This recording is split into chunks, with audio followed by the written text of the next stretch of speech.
Welcome to another exciting week in Project 70, but as we enter into week number 10, I have one question, and that is, did Topps make one fatal mistake with this set? This card, in my opinion right now, is going to challenge my thought process of can or will we go under 1400. But this is our time to shine in Project 70. An artist has taken a risk here, and I think this is a big risk here. And not only did we go under 1400, we went under 1300, nearly touching a high 1100 number. But welcome to episode number 27. My name is Chris, otherwise I'm on Twitter and Instagram is at CRT_sportscards. And my website is your number one resource for everything related to Project 70. And this past Sunday, I released pricing on first artist cards and their foil counterparts. This set continues to defy logic. The number one highest printed card of first artist cards, that Ronald Acuna by Alex Pardee, continues to be the most valuable card in the set, and it actually went up about 9% last week from 45 to a 49 average dollar value. And right now, a card printed at 14,000 when you relate this to Project 2020 is basically worth less than the snap case the card is in. But that is only one card of the 102 that I track right now for Project 70. So jump on the website, CRTsportscards.com, for every single price of the base and the foil cards.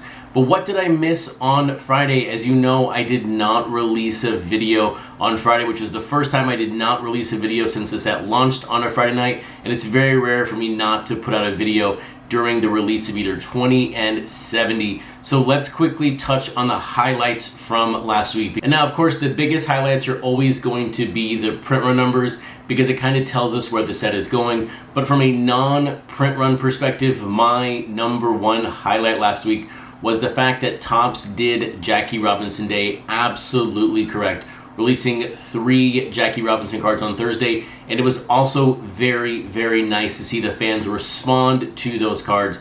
One card came in over 5,000. The Sioux Surgeon came in at over 5,000. We had Jonas Never coming in over 4,000, and then Risk coming in over 3,000. So about 13,000 cards sold in one single day for Jackie Robinson. So I think that was a very, very big win for the set. Now, on the flip side of the success for Jackie Robinson Day, it does feel that we are potentially losing some enthusiasm in the air for Mickey Mantle in Project 70. And look, over 6.6K from Tyson Beck in a 70-hour period is nothing to be disappointed about. That is a very, very strong number when you think about the print run from an average perspective right now is under 4,000. But just a few weeks ago, we were talking about Mickey Mantle just under 10,000.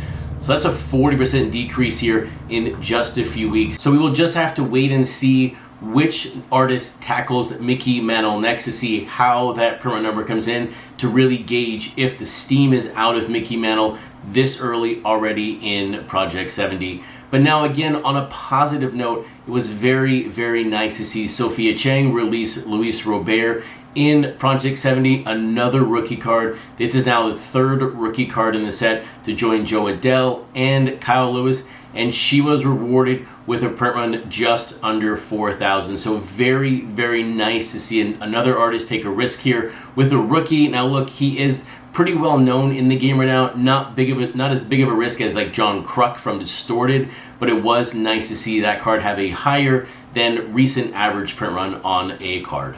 But when you really boil it down, 3 numbers stood out to me the most, and it really speaks to the true weakness of Project 70. We had Distorted with her John Kruk, a card that I said we all should buy because we should reward an artist for taking a massive risk in the set by not putting out a common name player or a common team. But we unfortunately did not buy that card. That card comes in at 2004. But then 2 cards that I knew probably would underperform is that La Russa by Mr. Cartoon and then the Dwight Gooden by Claw Money, both coming in the low 1200s. But this gets to the real heart of the issue when it comes to Project 70 and the potential longevity of the set. And quick, if you had to name every single artist in Project 70 in the next 3 to 4 minutes, could you name all 51?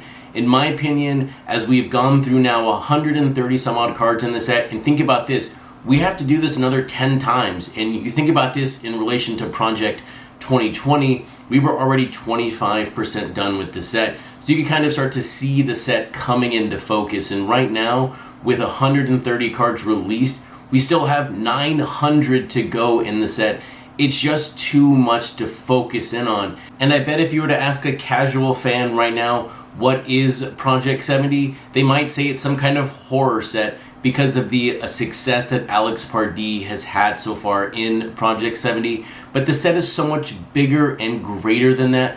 But unfortunately, with there being 51 artists, with there being 2, 3, sometimes 4 weeks between artist releases, people are losing focus. So right now, it is in Topps' lap. How can they reinvigorate the set? Because right now, we aren't even 20% done with the set, and print runs are dropping to nearly 1,000. And when you think about a buying window of 70 hours, a number under 1,000 could be the death nail for this set. If we start seeing print runs come in at 800, at 700, people will completely tune out this set.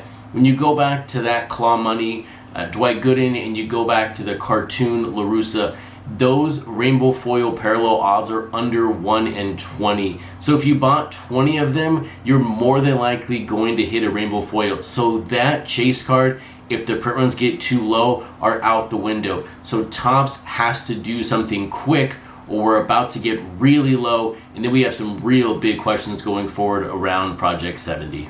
But just like FDOT here, I am an eternal optimist when it comes to this set. I'm a glass half full kind of individual for this set because the cards that released today have the potential to spark some interest into the set. It just depends on what comes out tomorrow and how Topps properly reacts to the dropping print runs. But here we are. We have FDOT releasing his first big name player in the set with his Ronald Acuna Jr. And this card plays homage to his 2018 Series 2 Bat Down Acuna. And if anyone here is a fan of modern baseball cards, you know the story of the Bat Down Acuna. This is a card that was 1 per case on its 2018 Series 2 cases. And when I opened up all of my cases back then, they were very, very nice to have. I believe I sold them for like $30 to $40. I am not going to look at what eBay has them for right now because I might cry. But here again, I don't really look back at what I sold to think about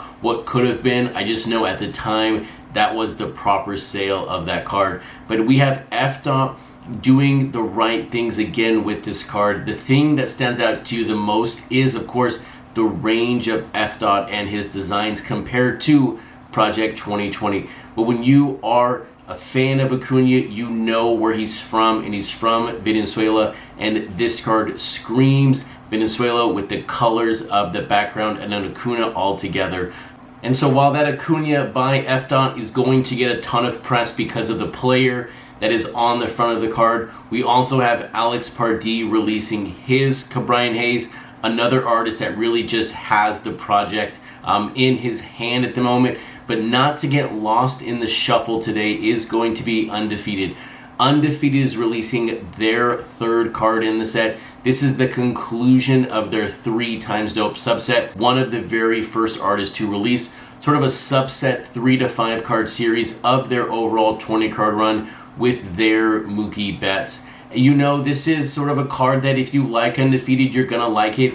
If you've not purchased Undefeated before, I don't think it really changes your mind on Undefeated as an artist overall. So it's going to be very interesting, and this is where I'm most intrigued about this card. When you think about the sales potential of that Cabrian Hayes and Acuna, where is this card going to land? And then closing out, of course, the Monday releases is Alex Pardee with that Cabrian Hayes. No real surprise. This card was released a couple of days.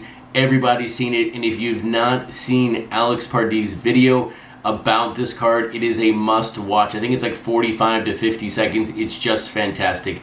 And look, the card is great. If you like Alex Pardee, you're going to like it. If you're a Cabrian Hayes fan, you are going to like it. Here is why I like this card the most, and it's mainly around the artist. And I think I've said this numerous times here recently. This is strictly an artist set. This is not a player, team, or year set.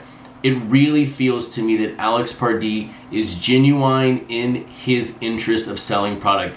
There is no hustle aspect. There's no buy this, make a lot of money, or buy this, the set's going to go up in the near future. He is just an artist who is putting out great artwork, and the fans are responding to it. And because of that, I want to add one more to this Alex Pardee print run number for the Brian Hayes.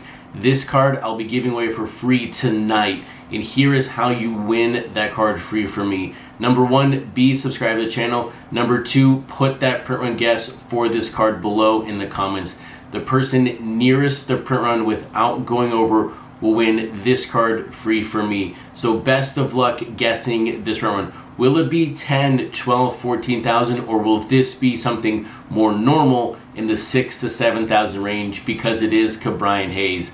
With that, have a fantastic Monday evening, and I'll see you back on Wednesday night for episode number 28 of the Project 70 Show.